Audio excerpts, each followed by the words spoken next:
Presidential candidate and North Dakota Governor Doug Burgum has failed to see any bump in polling following his appearance at the Republican debate last month.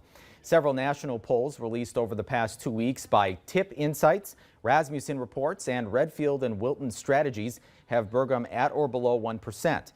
Former President Donald Trump still has a firm lead over the field, with second place split between Florida Governor Ron DeSantis and entrepreneur Vivek Ramaswamy.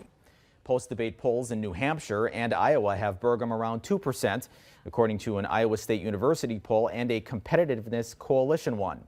Burgum needs at least 3% in either 2 national polls or 1 national poll and 2 state polls. He has until September 25th to do so.